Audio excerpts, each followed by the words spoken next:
I represent folks at the Federal Communications Commission mostly, and then I represent a couple of smaller companies, a movie studio, a video company, and so I can talk about some general things. And Steve here is a litigator, and he's the one that we call in when there's an actual problem. And one of the themes that you're going to hear is that you want to try and avoid getting Steve in your business kind of as much as possible. The things that you can do to avoid litigation are sort of useful and important, right? All right, so here we go. One of the things that all of you, or many of you, are going through is the process for obtaining benefits, right? Disabilities benefits and otherwise. And this is not something that I do every day, but I have represented a couple of appeals at the U.S. Court of Appeals for Veterans Affairs. And I can tell you that in both of them, we basically learned that by the time it got to the Court of Appeals, it was a messy problem that took lots of time to fix. The last case I did, we won on behalf of an elderly veteran from the Philippines fighting about the onset of a particular disease, but it cost us over $60,000 of our time for a $5,000 victory for this veteran, right?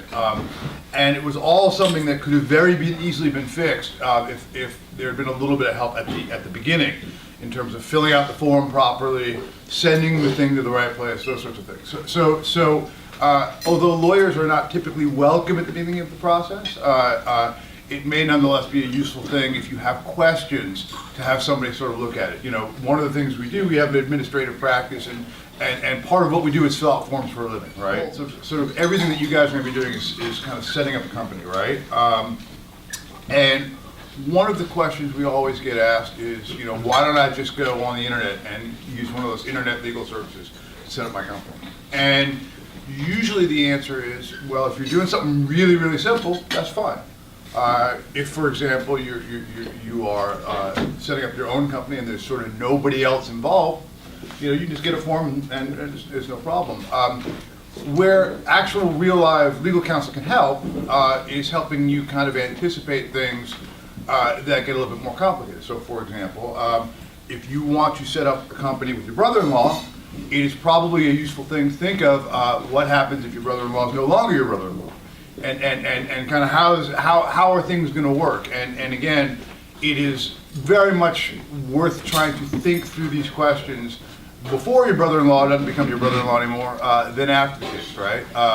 And so talking to a lawyer beforehand is sort of useful. You know, if you have a partnership with you know, just one other person, you know, what happens if you disagree? What happens if somebody wants to leave the partnership? What happens? You know, these are the sort of things that aren't real hard, and lawyers think about all the time, but are useful to think through beforehand. So the last part on this little page is kind of the most important one. You know, the reason you want to set up a company is that if something goes wrong and you get sued, they can't sue your personal assets. They can't go after your bank account or your apartment or your house or your car, right? And so in order to make that work, you have to make sure that you are observing all the corporate formalities. That is, you know, your corporation ought to have its own bank account. It ought to keep its own books, its own records. You shouldn't be mixing your money with the money of the corporation, right? So if you have a window cleaning business and something goes wrong and somebody gets hurt, somebody is going to try to sue you personally. And the point of having a corporation or an LLC is to prevent them from doing that, right? So but the real point here is if something smells fishy, you shouldn't do it.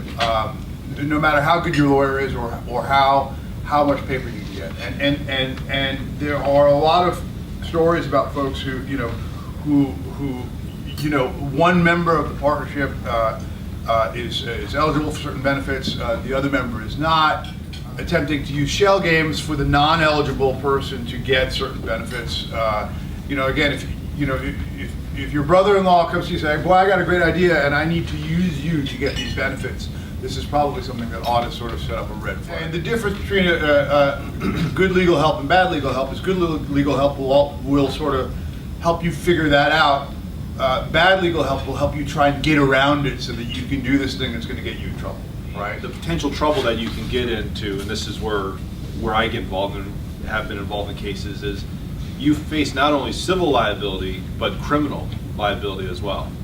And with the preferences, there's also, many of you may qualify as small businesses, and the Small Business Administration will have certain set-asides for those kinds of companies. And there is a law, it's called the presumed loss rule, because what was happening is a lot of these small businesses who were ineligible would win these bids, and they would get sued by the federal government and say, well, look, I was hired to provide 100,000 tennis shoes, and that's exactly what I provided at the price I promised to provide them. And so there really was no damage for the government. So Congress passed a law that says if you violate these preferences, the loss to the government is the value of the contract. So if you get $1 million contract and provide $1 million worth of shoes, and you get sued and you're liable, you got to get back that $1 million. So these are real. The government really prosecutes these both criminally and civilly. So you really got to be careful with these. I think one of the misperceptions that I run into is kind of the longer the contract or the more words in the contract, kind of the more sophisticated it is, right? And in fact, often sort of a shorter contract that is something resembling English is actually usually better for you. And in fact, the most expensive programming deal I ever saw, which was for DirecTV's NFL Sunday Ticket, was a 2-page letter because it was considered too important to let the lawyers muck it up with a lot of extra language, right? The first thing, and kind of the bare minimum you need, is to help you understand what it is that you're signing. In any kind of business you're going to have contracts with suppliers, you're going to have, you may be leasing space, you may be, all sorts of different things, right? And at a bare minimum, you need to understand what it is. And you need to have somebody help you kind of make sure that you know what all these kind of magic words that are in the contract mean, right? And the second thing that you want to do is your lawyer ought to help you kind of figure out where you're going to sort of, have disputes and kind of help get language that sort of works for you and helps you avoid them. So just for example, in a lot of contracts that I negotiate where the other side is being super duper unreasonable, I'll leave the unreasonable language in the contract so long as my guy can get out easily, right? As long as my guy can terminate the contract pretty easily without penalty, right? Because that way if things go bad, my guy can walk away, right? And find landmines and help defuse them, right? A lot of the landmines are kind of found in definitions. A new thing that I'm seeing a lot, which I hate, by the way, and you may run into, is where you do a contract with a counterparty that's a one-page deal, but part of that one-page deal says, by signing this, you accept the general terms and conditions, which you can find on this helpful website, and which we can update from time to time, right? And then you go to that website, it's 100 pages in 8-point font, of all these things that you agree to that you don't know about, right? And the last thing again is again the real point here is having a contract is no substitute for trust in the other party, right? If you have a counterparty that is untrustworthy or that you think is untrustworthy, don't do the deal. Don't do the deal no matter what your contract says, because one of the things that people like Steve do is you could read contracts and in lots and lots of different ways. You could spend a lot of time and money litigating over them. It is not a good idea to think that even the best contract can help make a bad deal a good deal. Because when parties are negotiating a contract, everyone feels good. You're about to enter into business. It's good for both parties. You don't want to wait till everything goes bad to figure out, oh crap, we've got a problem with this. Try to figure what they are early. Protect yourself as much as you can through contractual language, and that's someplace that the lawyer can help you. But ultimately, things will go bad and do go bad. No one wants a lawyer until they need a lawyer. No one likes a lawyer until they need a lawyer. So a lawyer is an advocate for you. They should fight for your position. but they're also a counselor. And sometimes a lawyer has to deliver a hard message to his client that, look, you're in the wrong, you need to settle. So they are someone who should be a trusted advisor to you. They don't necessarily have to do exactly what you tell them to do. Sometimes, you need to listen to messages that you may not want to hear. Especially, a lawyer can especially help you to look past the emotion. If you get into a dispute, if you get sued or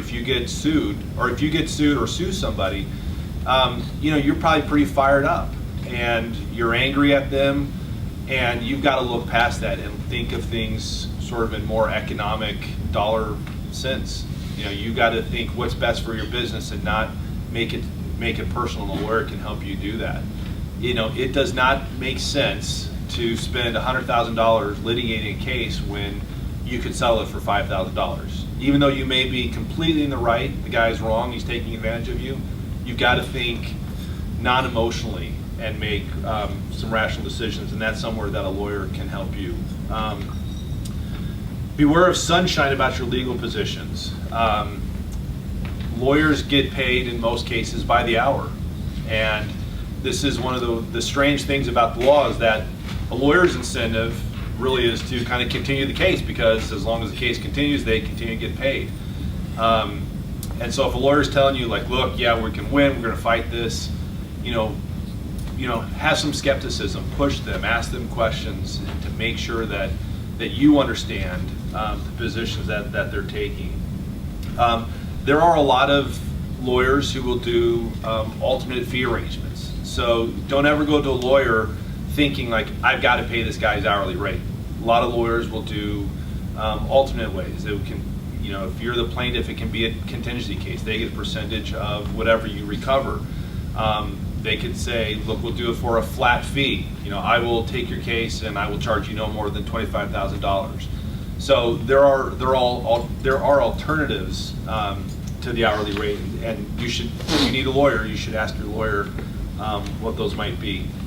A bad settlement is better than a good litigation. This is a saying from one of the founding partners of our firm, Scott Harris. Litigation sucks. It really sucks. It will take up all of your time. It will take up your mental energy. It will constantly be there. Lawyers will constantly be asking you for information.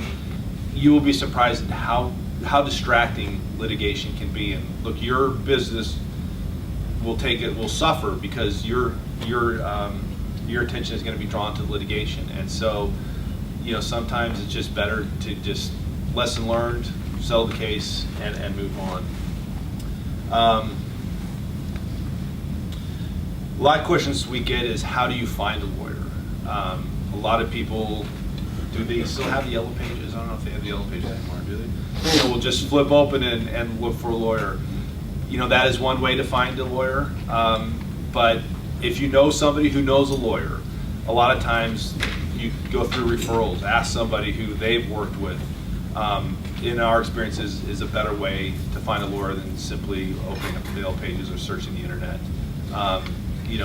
Do your own due diligence on the lawyers, and make sure you're comfortable with them. And referrals from other people you trust is a good way to do that. We do certain things, and those may not be the kind of things that you need right away. But one thing that we have done a lot of is to help find people. So my dad was telling a story about the metal feet. We help find them a Food and Drug Administration lawyer, because there's a question about, when you make these things, are you now importing or exporting medical goods, and are you subject to certain regulations, right? I don't know anything about that, but I know enough to know that it's a possible issue, and we help that guy out that way. So again, you're welcome to give us a call anytime.